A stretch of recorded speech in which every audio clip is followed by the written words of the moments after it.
수요 예배 나오신 여러분을 환영하고 축복합니다. 함께 묵도하심으로 2021년 8월 4일 수요 예배를 하나님께 올려드리겠습니다.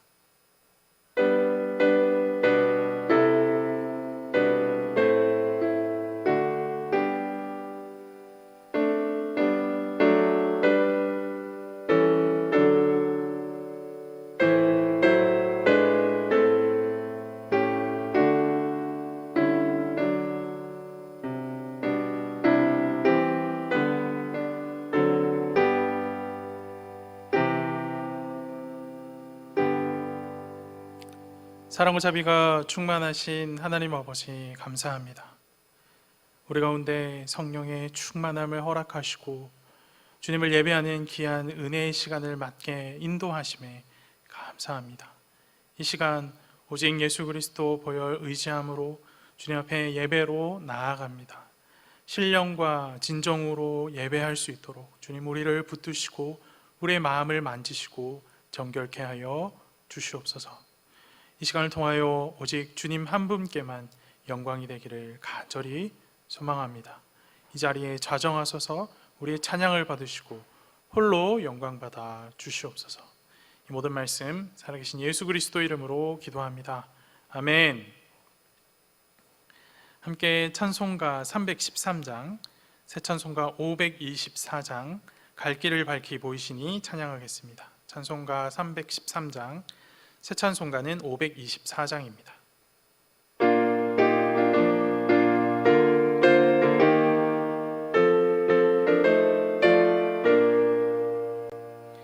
갈 길을 밝히 보이시니 주 앞에 빨리 나갑시다. 우리를 찾는 구주 예수 곧 오라시니 죄악 벗으리 영혼은 기뻐 뛰며 주를 보겠네. 하늘에 계신 주 예수를 영원히 섬기리. 우리를 오라 하시는 말 기쁘게 듣고 즐겨하세. 지체 말고 속속히 나가세. 죄악 벗으리 영혼은 기뻐 뛰며 주를 보겠네. 하늘에 계신 주 예수를 영원히 섬기리.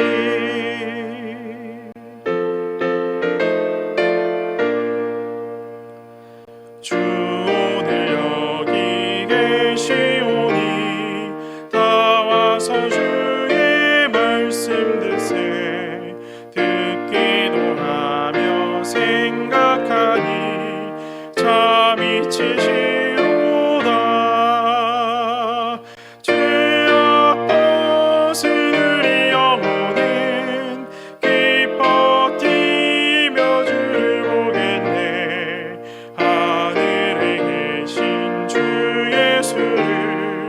영원히 섬기리. 아멘. 사랑과 자비가 충만하신 하나님 아버지 감사합니다. 오늘 우리 가운데 주님을 예배할 수 있는 귀한 기회를 허락하여 주셔서 우리의 삶의 어려움과 분주함을 뒤로하고 주의 말씀을 듣는 귀한 은혜의 시간을 허락하여 주심에 감사합니다. 이 시간 예수 그리스도 보혈 의지함으로 주님 앞에 예배로 나아갑니다.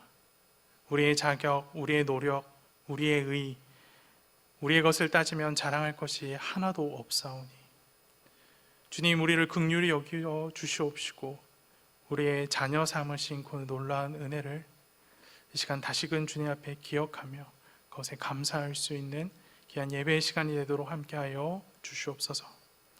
주님, 삶의 어려움과 삶의 분주함을 뒤로하고 주님 앞에 예배로 나아온 대학교의 성도들 기억하여 주시옵소서. 선포되어지는 말씀 가운데 위로를 얻게 하시고 새 힘을 얻게 하여 주시옵소서. 특별히 몸 연약하여 신음하고 있는 대학교의 성도들, 주님 이들에게 긍휼을 베풀어 주시옵소서. 말씀으로 위로하시며 그 몸의 연약함을 버텨낼 수 있는 힘과 성령의 충만함을 허락하여 주시옵소서. 주님 앞에 예배로 나아갑니다. 주님께서 우리 가운데 가르치신 대로 신령과 진정으로 예배하기를 간절히 소망하오니 성령 하나님 이 자리 가운데 충만하게 임재하옵시며 진리 되신 예수 그리스도만 이 자리에 오롯이 드러나고 빛나는 예배의 시간이 될 수 있도록 인도하여 주시옵소서. 예배의 시종을 주님 손에 맡겨드립니다. 이 모든 말씀 살아계신 예수 그리스도 이름으로 기도합니다. 아멘.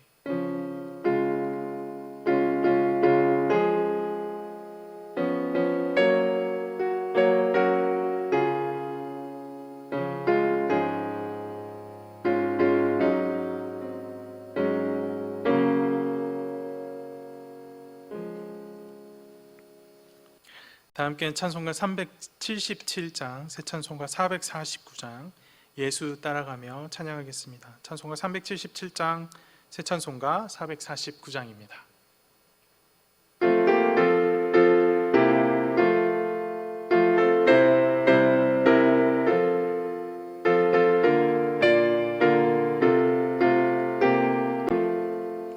예수 따라가며 복음 순종하면 우리 행할 길 완하겠네.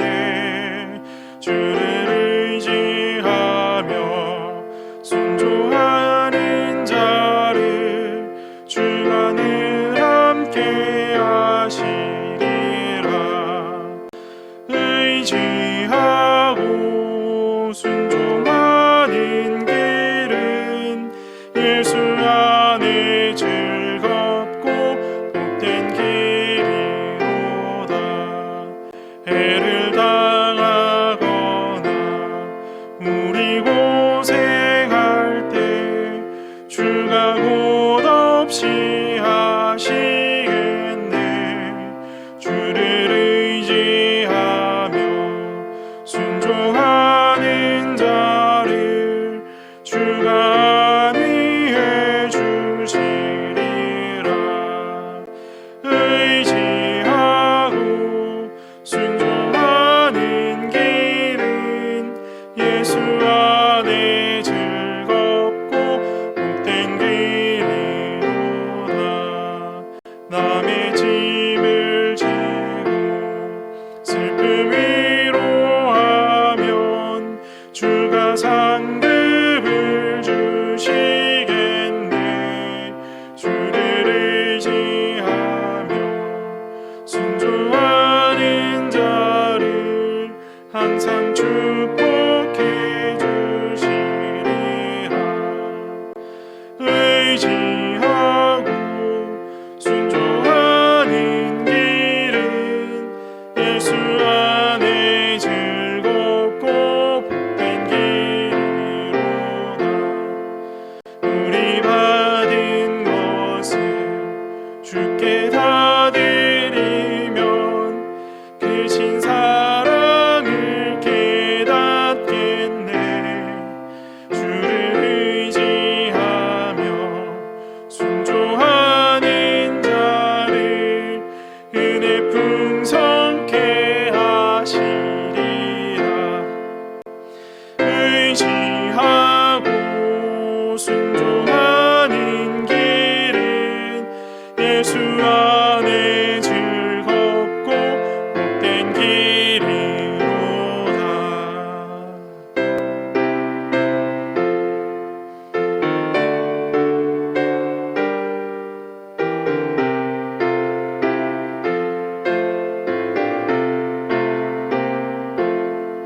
주의 힘을 입어 말씀 잘 배우고 주를 모시고 살아가세. 주를 의지하며 항상 순종하면 주가 살아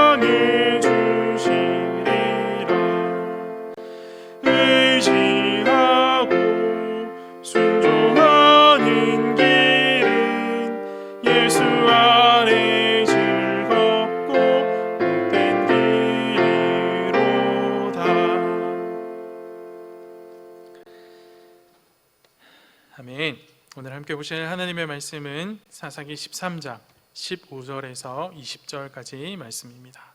사사기 13장 15절에서 20절까지 말씀 제가 봉독하도록 하겠습니다. 마노아가 여호와의 사자에게 말하되 구하옵나니 당신은 우리에게 머물러서 우리가 당신을 위하여 염소 새끼 하나를 준비하게 하소서 하니 여호와의 사자가 마노아에게 이르되 내가 비록 나를 머물게 하나 내가 내 음식을 먹지 아니하리라. 번제를 준비하려거든 마땅히 여호와께 드릴지니라 하니 이는 그가 여호와의 사자인 줄을 마노아가 알지 못함이었더라. 마노아가 또 여호와의 사자에게 말하되 당신의 이름이 무엇이니까 당신의 말씀이 이루어질 때에 우리가 당신을 존귀히 여기리이다 하니 여호와의 사자가 그에게 이르되 어찌하여 내 이름을 묻느냐 내 이름은 기묘자라 하니라. 이에 마노아가 염소 새끼와 소제물을 가져다가 바위 위에서 여호와께 드리매 이적이 일어난지라.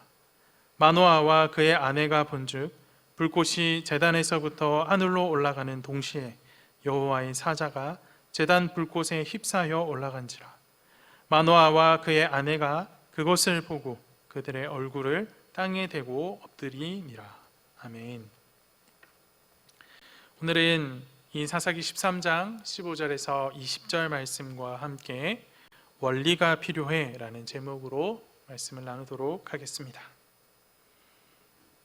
사사기 13장은 삼손의 부모에 대해 기록하고 있습니다. 삼손의 아버지는 단 지파 소속인 마노아입니다. 안타깝게도 마노아의 아내이자 삼손의 어머니의 이름은 오늘 본문에서 등장하지는 않습니다. 비록 그 이름을 알 수는 없지만 사사기 13장에서 굉장히 중요한 역할을 감당하고 있는 여인입니다.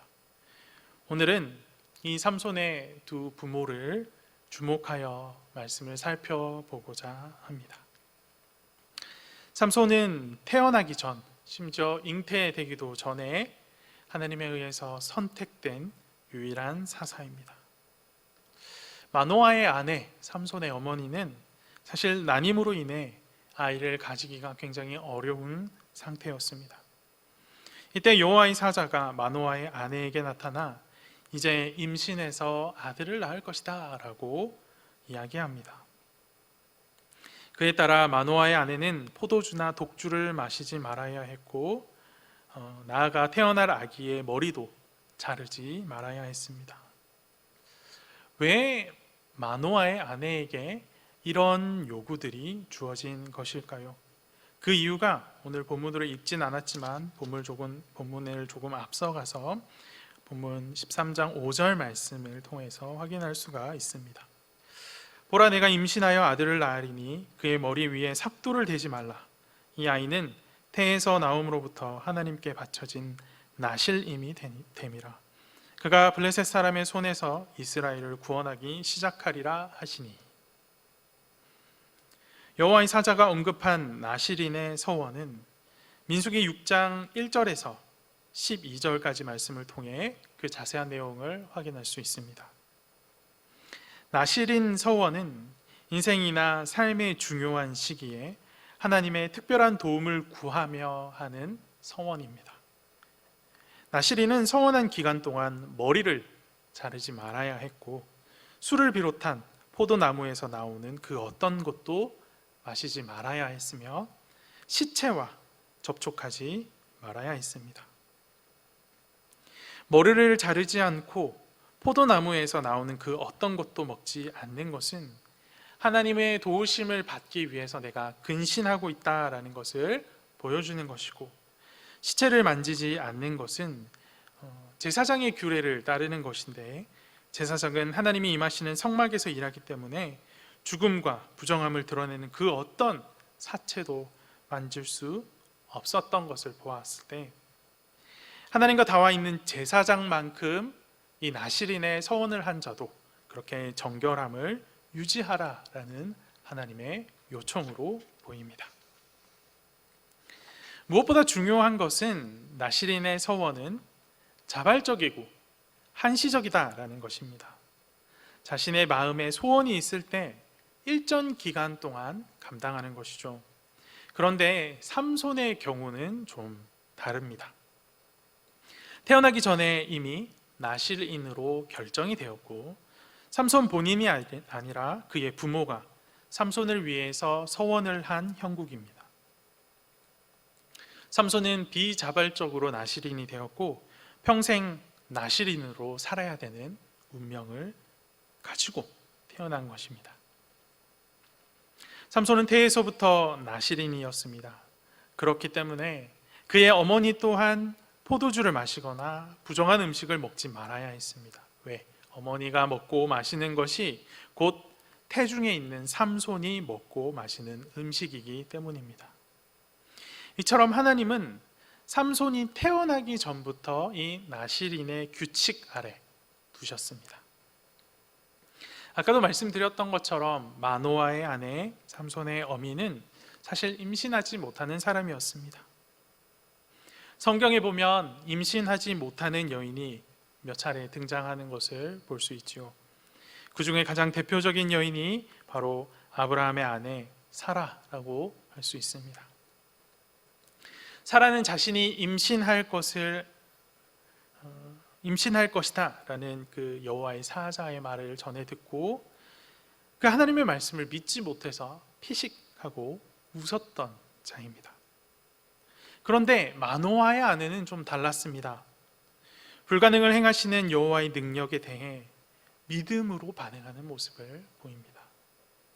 그녀의 믿음은 자신이 들은 말을 남편에게 전하는 남편과의 대화에서 확인할 수가 있습니다. 이 대화가 13장 6절에서 7절까지 말씀 가운데 등장을 합니다.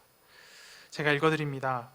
이에 그 여인이 가서 그 남편에게 말하여 이르되 하나님의 사람이 내게 오셨는데 그의 모습이 하나님의 사자의 용모 같아서 심히 두려움으로 어디서부터 왔는지를 내가 묻지 못하였고 그도 자기 이름을 내게 이르지 아니하였으며 그가 내게 이르기를 보라 내가 임신하여 아들을 낳으리니 이제 포도주와 독주를 마시지 말며 어떤 부정한 것도 먹지 말라. 이 아이는 태에서부터 그가 죽는 날까지 하나님께 바쳐진 나실인이 됨이라 하더이다 하니라. 마노아의 아내는 여호와의 사자가 전달한 하나님으로부터 온 그 메시지, 그 말씀을 정말 온전하게 잘 기억하고 있습니다. 그리고 그 말씀을 아주 정확하게 남편에게 전달합니다. 자신에게 일어난 일이 믿을 만한 것이 못 될 것이다 라고 생각을 했다면 그 내용을 이렇게까지 생생하게 기억할 필요도 없을 것이고 그것을 이렇게까지 생생하게 남편에게 전달할 이유도 없었을 겁니다. 이런 마노아의 아내의 모습은 그녀가 하나님 앞에 그리고 그 하나님의 말씀 앞에 정말 진지한 태도로 접근했다, 진지한 모습으로 반응했다는 증거가 됩니다. 마노아의 아내는 하나님의 말씀 앞에 진지한 태도로 반응한 놀라운 믿음을 보여줍니다. 그리고 삼손의 아버지 마노아도 하나님 앞에 꽤나 멋진 믿음을 보여줍니다. 8절 말씀을 보면 주께서 보내셨던 하나님의 사람을 다시 보내주십시오라고 간구하는 것을 볼 수가 있습니다. 왜 그렇게 간구하느냐? 그 목적 또한 분명합니다. 우리가 낳을 그 아이에게 어떻게 행할지를 가르치기 위해서 내가 그 사람들을 다시 만나길 원합니다 라고 요청을 하고 있습니다. 마노아가 이 사람들을 요청하는 것, 하나님이 보내셨던 그 하나님의 사람들을 요청하는 이유, 하나님의 약속이 실현될 것을 이미 믿었고 그 일을 어떻게 감당할지에 대해서 궁금해했기 때문에 그 사람들을 다시 보내달라고 하고 있는 겁니다. 비록 직접 들은 이야기가 아니지만 아내에게 전달받은 이야기이지만 그것이 하나님의 말씀인 줄 알고 믿음으로 순전하게 반응했다라는 것을 우리는 8절 말씀을 통해서 확인할 수 있는 겁니다. 이 마노아의 간청을 들은 하나님께서 여호와의 사자를 다시 그들에게 보내주십니다. 이번에도 여호와의 사자는 마노아의 아내에게 나타났습니다. 아내는 남편에게 전해왔던 그 사람이 또 왔습니다 라고 전합니다. 10절 말씀을 보면 마노아의 아내가 급하게 달려갔다라는 표현이 등장하는데요, 이 부부가 주님께 기도하고 그 하나님의 응답을 얼마나 기다렸는지 알 수 있는 대목입니다. 마노아는 여호와의 사자에게 이 아이를 어떻게 양육해야 하는지, 부부가 아이에게 무엇을 어떻게 가르쳐야 하는지에 대해서 질문합니다. 처음 하나님의 사자가 마노아의 아내에게 나타나서 주었던 그 나실인의 규례 외에 더 자세한 규례, 더 자세한 정보를 나에게 주십시오라고 요청하는 것입니다. 그러나 이 요청을 받은 여호와의 사자는 그들에게 더 자세한 정보를 주지 않습니다. 그들의 아들이 구별될 것이며 앞서 마노아의 아내에게 말한 것을 삼가 지키라 라고만 말을 반복할 뿐입니다. 하지만 여전히 뭔가 더 알고 싶었던 이 마노아는 쉽게 포기하지 않고 나름대로의 전략으로 이들에게 다가갑니다. 15절 16절 말씀 보십시오. 마노아가 여호와의 사자에게 말하되 구하옵나니 당신은 우리에게 머물러서 우리가 당신을 위하여 염소 새끼 하나를 준비하게 하소서 하니, 여호와의 사자가 마노아에게 이르되 내가 비록 나를 머물게 하나 내가 내 음식을 먹지 아니하리라. 번제를 준비하려거든 마땅히 여호와께 드릴지니라 하니, 이는 그가 여호와의 사자인 줄을 마노아가 알지 못함이었더라. 마노아는 자신이 대하고 있는 그 대상이 여호와의 사자라는 것을 명확하게 인식하지 못했던 것 같습니다. 그냥 일반 사람들처럼 생각을 했던 것이죠. 그런 생각과 함께 이 여호와의 사자들에게 음식을 대접하려고 하는 모습을 보입니다. 갑자기 저와 함께 식사하시지요 라고 이야기를 한 것입니다. 갑자기 밥 먹자고 하는 것이 좀 당황스럽긴 하지만 당시 문화적인 배경을 알면 이 마노아가 무엇을 노리고 이렇게 밥을 먹자라고 요청하는 것인지 알 수가 있습니다. 당신은 내가 누군가에게 음식을 대접을 하면 나에게 음식을 대접받은 그 사람은 반드시 대접을 한 저에게 무언가를 보답해야 하는 의무를 갖는 그런 사회적인 문화가 있었다라고 합니다. 마노아는 자식을 키우는 것에 대해서 더 자세한 정보를 얻기 위해서 일단 밥을 먼저 대답을 하고 그에게 뭔가 보답할 의무를 지운 다음에 대답을 피할 수 없도록 그 상황을 만들고자 했던 것입니다. 하지만 안타깝게도 마노아의 이런 책략이라고 할까요? 마노아의 어떤 나름의 어떤 이 방식은 실패를 하게 됩니다. 여호와의 사자가 거절을 하지요. 나름의 식사함으로 내가 대답을 받겠다라는 그 나름의 식사 작전이 실패하자 마노아는 여기서 멈추지 않고 또 다른 작전을 펼칩니다. 17절 말씀을 보십시오.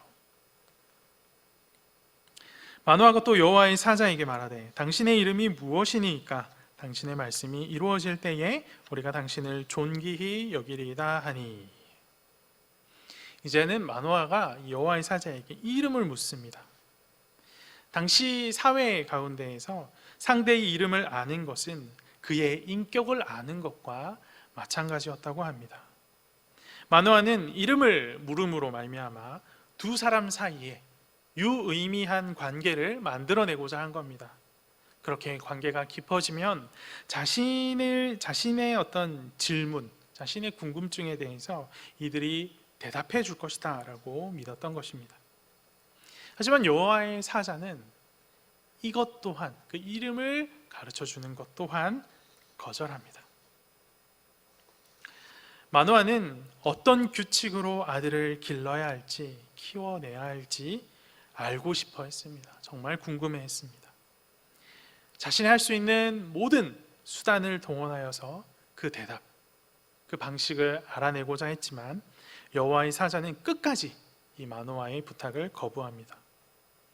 근데 여러분, 이쯤 되면 좀 궁금하지 않습니까? 여호와의 사자가 더 많은 규칙과 정보들을 알려주지 않을 것이라면 도대체 왜 마노아와 그의 아내 앞에 나타난 것일까요? 하나님은 왜 그들을 보내신 것일까요? 마노아는 분명히 규칙을 더욱 알려달라고 요청을 했고 분명하게 또 거절당했습니다. 하지만 사실 마노아는 필요한 도움을 이미 충분히 받았습니다. 다만 그 도움이 마노아가 원한 형태, 마노아가 원했던 대답이 아니었을 뿐입니다. 우리가 지금껏 살펴보았던 것처럼 마노아가 원한 것은 더 많은 규칙과 규정들이었죠. 그러나 그것을 주시는 대신 하나님께서는 마노아에게 하나님이 어떤 분이신지, 하나님과의 바른 관계를 맺을 수 있는 놀라운 기회를 허락하십니다. 18절 말씀을 보십시오. 여호와의 사자가 그에게 이르되 어찌하여 내 이름을 묻느냐? 내 이름은 기묘자라 하니라. 여호와의 사자는 자신의 이름을 명확하게 밝히는 대신에 자신의 이름을 기묘자라고 말합니다. 기묘자, 기묘한 사람, 너무 놀라워서 인간이 온전히 파악할 수 없는 존재를 의미합니다. 이로써 마노아는 이 여호와의 사자들이 이름을 가진 단순한 사람들이 아님을 깨닫게 됩니다. 하나님이 보내신 특별한 존재구나, 그들은 영광스러운 존재구나 하는 사실을 깨닫게 되죠. 그리고 그 사실을 깨닫고 하나님께 제사를 드립니다.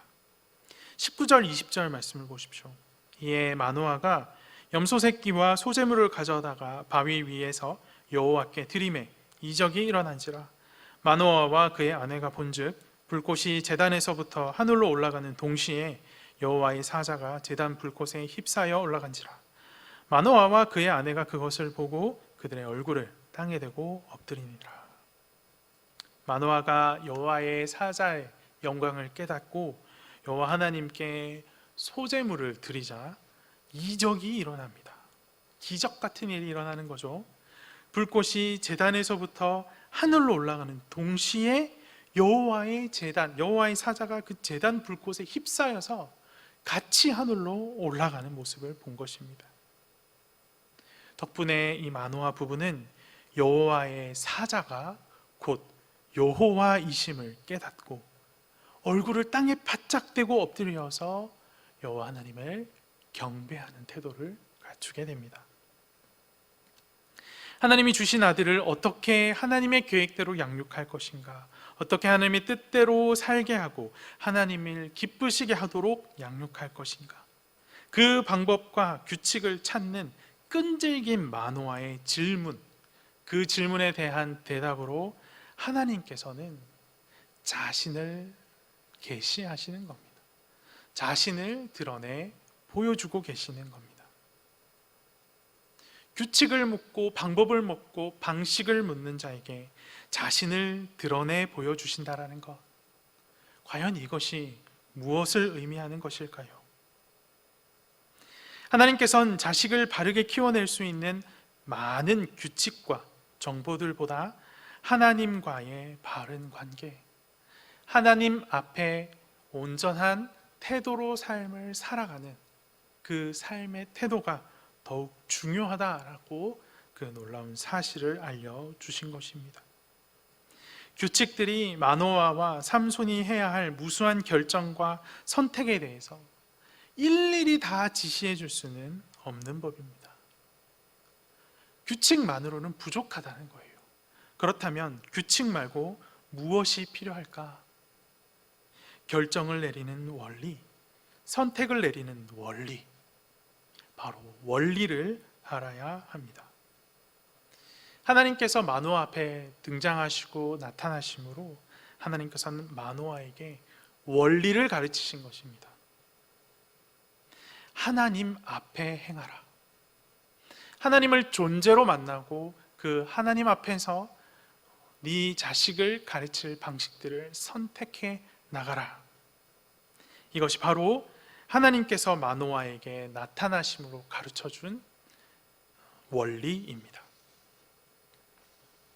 하나님께서 마노아에게 보이신 이 이적, 이 기적은 오늘날 우리에게도 큰 의미를 갖습니다. 우리는 내 인생에 정말로 필요한 것이 규칙이다라고 생각하는 경향이 있습니다. 하지만 규칙의 범위를 넘어서는 일에 대응하지를 못하죠. 정부가 교회를 향해 거리두기 지침이라고 규칙을 내놓은 것들이 하나하나 뜯어보면 얼마나 실효성이 없으며 또 다른 거리두기 지침들과 비교했을 때 공정하지도 못하고 참 앞뒤도 맞지 않고 여러모로 말이 되지 않는다라는 것을 제가 최근에 이 코로나 사태와 정부 방역 지침을 여러 차례 살피면서 정말 뼈저리게 느끼곤 합니다. 이처럼 이 규칙이라는 것은 삶 속의 모든 고난과 반전, 모든 의심과 결정에 대해 자세하고 명확한 해답을 내려주지 못합니다. 그렇기 때문에 우리 가운데 정말로 필요한 것은 세부적인 규칙이라기보다는 삶을 살아가는 원리입니다.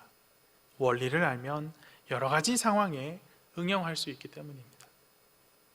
일반적으로 부모는 아이가 자랄수록 조금씩 덜 자세하게 가르치게 됩니다. 자녀가 매우 어릴 때는 쫓아다니면서 가르치죠. 야, 이건 만지면 안 돼. 여기는 가면 안 돼. 계속 따라다니면서 가르쳐야 합니다. 콘센트에 손을 넣으면 안 된다. 놀이터에 가도 흙을 먹지 말아야 된다. 쓰레기는 반드시 쓰레기통에 버려야 된다. 아이들은 이런 것들을 다 알지 못합니다. 그래서 부모들은 아이에게 부모의 명령에 무조건적으로 순종하라라고 요청을 합니다. 그래서 아주 세부적으로 자세한 것을 다 가르치게 되죠. 그러나 아이가 자라면 부모의 가치, 부모의 생각, 부모의 지혜를 마음에 받아들이기를 바랍니다. 부모들이 모든 것을 자세하게 지시하지 않아도 되기를 원합니다. 자녀가 성숙해지도록 이끌려면 부모는 많은 외부 규칙들을 제시하는 것으로부터 이제는 벗어나서 내면의 올바른 동기들과 지혜의 원리들을 심어주는 것으로 그 삶의 방식, 그 가르침의 방식을 옮겨가야 합니다. 마찬가지로 오늘날 우리들은 구약의 신자들보다 훨씬 더 적은 양의 규칙과 규정을 가지고 살고 있습니다. 구약 성경을 보면 무엇을 입을 수 있고 무엇을 먹을 수 있는지 정말 세세하게 아주 많은 부분들이 규정되어 규칙으로 주어지는 것을 볼 수 있습니다. 그런 규칙들이 주어지고 나서도 제사장의 에봇에 우림과 둠밈이 있어서 하나님께 질문한 것에 대해 yes or no로 명확한 응답을 들을 수 있었습니다. 이로 말미암아 이 구약의 백성들은 엄청난 양의 지침과 그에 따른 확실성을 지닐 수가 있었습니다. 문제는 많은 사람들이 이런 어떤 구약의 지침들과 우림과 둠밈과 같은 이런 방식이 오늘날 우리가 받는 성령의 인도하심보다 더 높은 수준의 인도로 생각하곤 한다는 것입니다. 물론 어떻게 보면 더 좋아 보이기도 합니다. 힘겹게 고민해오던 어려운 문제들에 명확한 답이 주어져 있다면 고민의 가정이 없어도 되고 우리의 믿음도 크게 흔들릴 필요가 없기 때문입니다. 그런 이유로 많은 사람들이 더 많은 규칙을 갖고 싶어 합니다. 하지만 규칙만으로 삶의 모든 것을 커버할 수는 없습니다. 여러분, 니고데모를 잘 아시지요? 니고데모는 유대인의 지도자이자 예수님께서 넌 이스라엘의 선생이구나 라고 부를 만큼 이스라엘을 대표하는 지도자에 속하는 사람이었습니다. 누구보다 많은 규례를 지키며 살아왔을 것이고 그 규례들도 가르치기도 하는 사람이었을 겁니다. 하지만 니고데모에게는 수많은 규칙과 규례가 있었음에도 불구하고 늘 부족함이 있었습니다. 그 규례들로 채워지지 않는 무언가가 있었던 것이죠.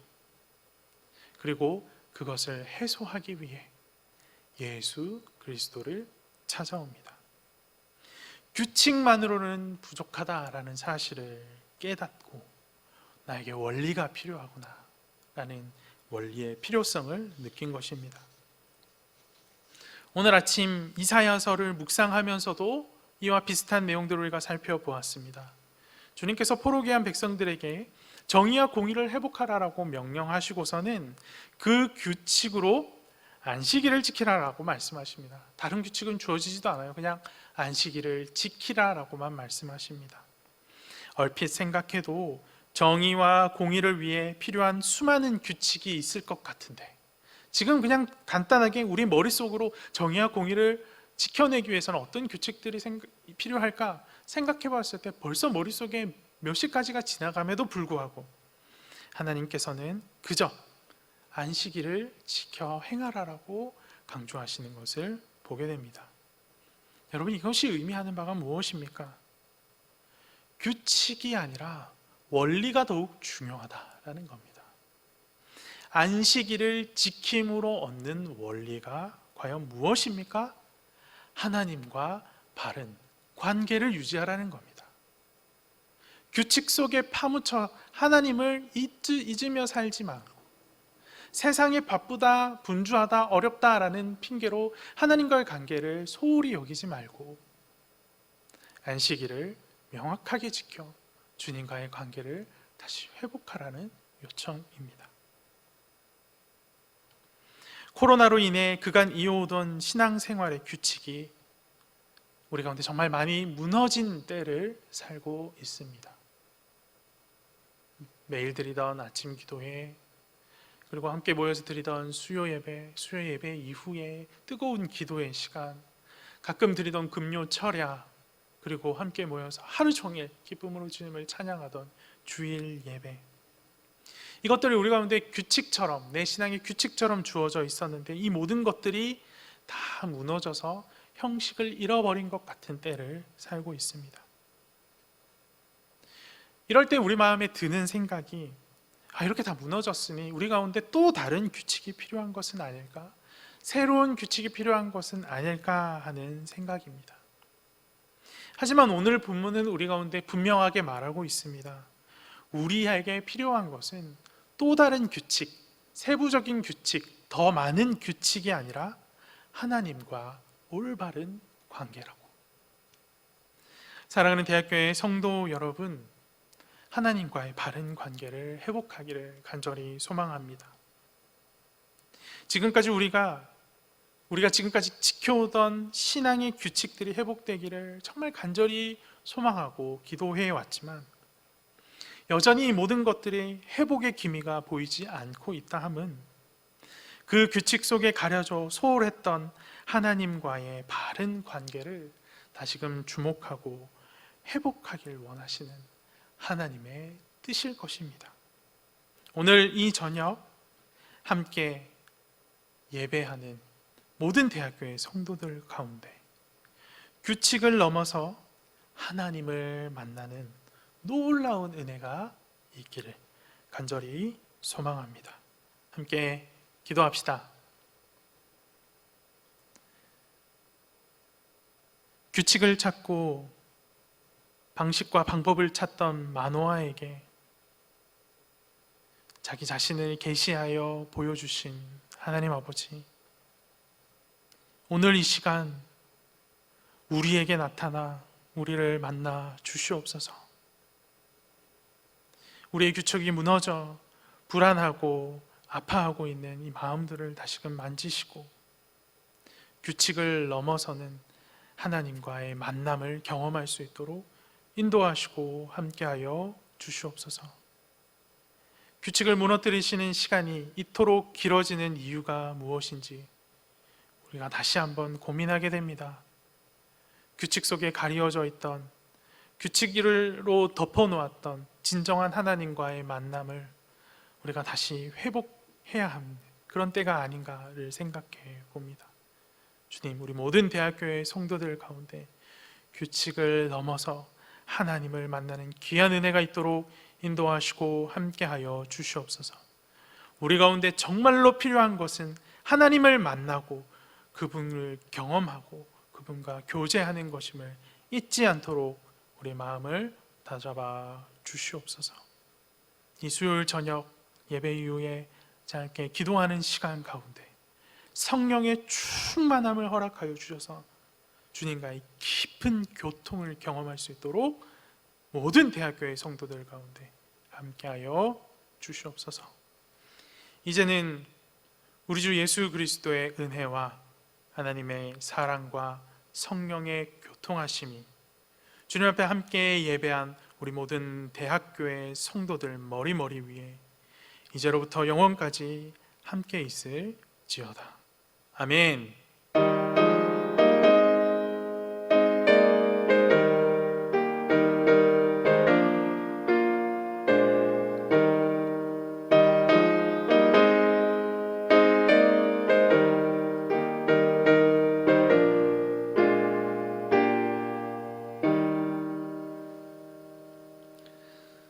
모든 예배를 마쳤습니다. 오늘도 주의 말씀과 함께 참으로 평안한 수요일 저녁이 되시기를 간절히 소망합니다.